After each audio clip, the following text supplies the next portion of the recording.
بسم الله الرحمن الرحيم. اللهم صل وسلم وزد وبارك على سيدنا محمد وعلى اله وصحبه وسلم اجمعين. ازيكم يا جماعه، عاملين ايه؟ يا رب تكونوا بخير. هنعمل مع بعض وصفه هتعجبكم ان شاء الله، وهي وصفه المسقعه. اليومين دول طبعا الجو برد، وبنبقى عايزين كده حاجه نفطر بيها نتعشى بيها كده، تكون حلوه وخفيفه. نبدأ كده مع بعض في الوصفة بتاعتنا ان شاء الله.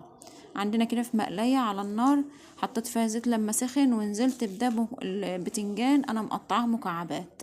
لما بيتقطع مكعبات بالشكل ده ما بيحمر معانا بسرعة، بيستوى بسرعة وما بيشربش زيت كتير. انا قطعته، قشرته وقطعته مكعبات، حطيته في مصفى، وحطيت عليه ملح وسبته لحد ما نزل المية بتاعته، وحمرته في الزيت زي ما انتوا شفتوا كده. وعندنا ده طبق هنقطع فيه مكعبات طماطم. انا عامله تقريبا 2 كيلو بتنجان، يعني بحطهم في التلاجة كده ونستعمل منهم. وقطعت طماطم مكعبات زي ما انتوا شايفين، وهقشر كام فص توم كده، حوالي 5 فصوص توم يكونوا حلوين كده كبار. ونكمل بقى الوصفه بتاعتنا ان شاء الله. انا حبيت اعرفكم كل تفاصيل الوصفه كده عشان ايه تبقوا معايا خطوه بخطوه وتعرفوا انا عملت ايه. وهبتدي بقى ان انا افرم التوم بتاعي. شايفين الفرامه اللي معايا دي بصراحه حلوه قوي، قلت برضه اوريكم كده تشوفوا فكره عنها لو حبيت ان انتوا تشتروها. بتسهل كتير فرم التوم وسريعه، يعني بدل ما نطلع كبه او ندق في الهون او كده، دي سريعه وحلوه. فرمت التوم بتاعي زي ما انتوا شايفين، وجبت حله على النار، وهبتدي انزل بشويه زيت كده من اللي انا قاليه بيهم البطاطس. وما نكترش، لان طبعا الزيت زي ما انتوا عارفين بيبقى شارب البتنجان، بيبقى شارب زيت، فما نكترش زيت كتير في الحله بتاعتنا. هنحط بقى التوم، ننزل بالتوم اللي انا فرمته، ونستنى كده لما يصفر كده، وبعد كده هننزل عليه بالطماطم. يا ريت اللي وصل معانا للفيديو لحد هنا يعمل لايك للفيديو ويشترك في القناه وفعلوا الجرس عشان توصلكوا اشعاراتي، وتضغطوا على كلمه الكل عشان يوصلكوا مني كل جديد.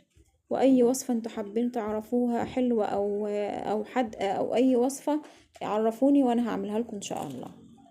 نستنى كده على التوم بتاعي لحد ما يحمر كده زي ما انتوا شايفين، وهنزل بالطماطم اللي انا مقطعاها مكعبات.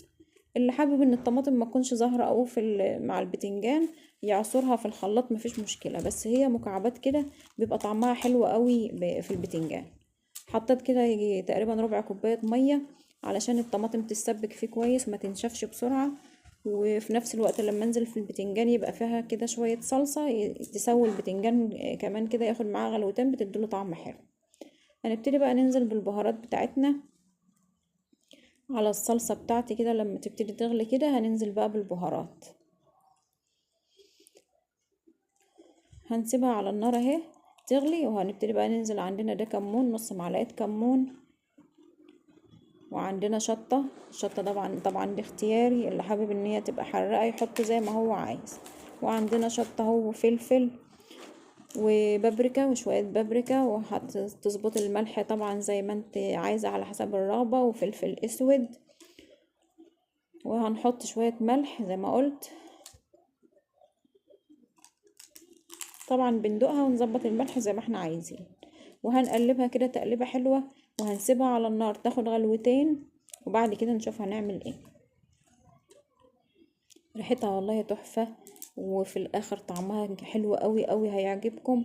واللي حابب ان هو يعملها كده ويعملها صينيه في الفرن، ويحط لها تعصيجة لحمه كده وبشاميل وحاجات من دي زي ما انتوا عايزين.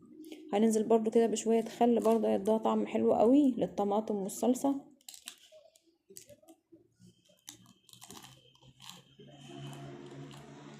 هنسيبها على النار كده تاخد وتدي مع بعض كده شوية، هنغطيها ونسيبها تاخد بالظبط غلوتين. ريحتها والله في المرحلة دي يعني تكشيف الغطا تلاقي الريحة طالعة تحفة تحفة بجد يعني. هننزل بقى بالبتنجان بتاعنا اللي انا طلعته على منديل او على ورقة علشان يتصفى من الزيت، ما يبقاش شارب زيت كتير قوي برضو. وهننزل بكمية البتنجان بتاعتنا كلها اهي، وهنقلبها تقليبة حلوة كده.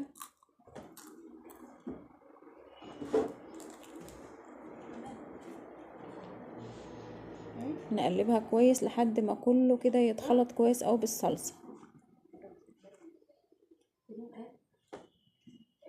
مش سامعة أي حاجة من أنت بتقولها.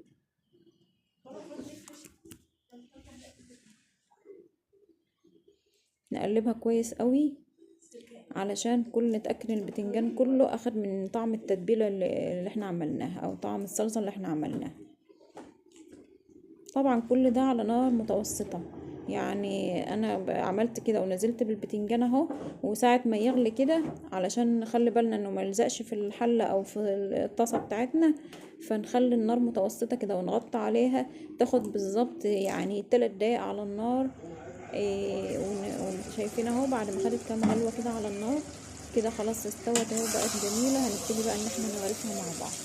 ده شكلها في النهاية.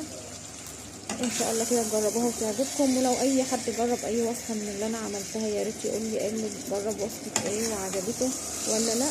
ولو محتاجين اي وصفه اعملها لكم ان شاء الله قولوا لي وانا اعمل لكم باذن الله. وفي النهايه بقول لكم يا رب تعجبكم، والسلام عليكم ورحمه الله وبركاته.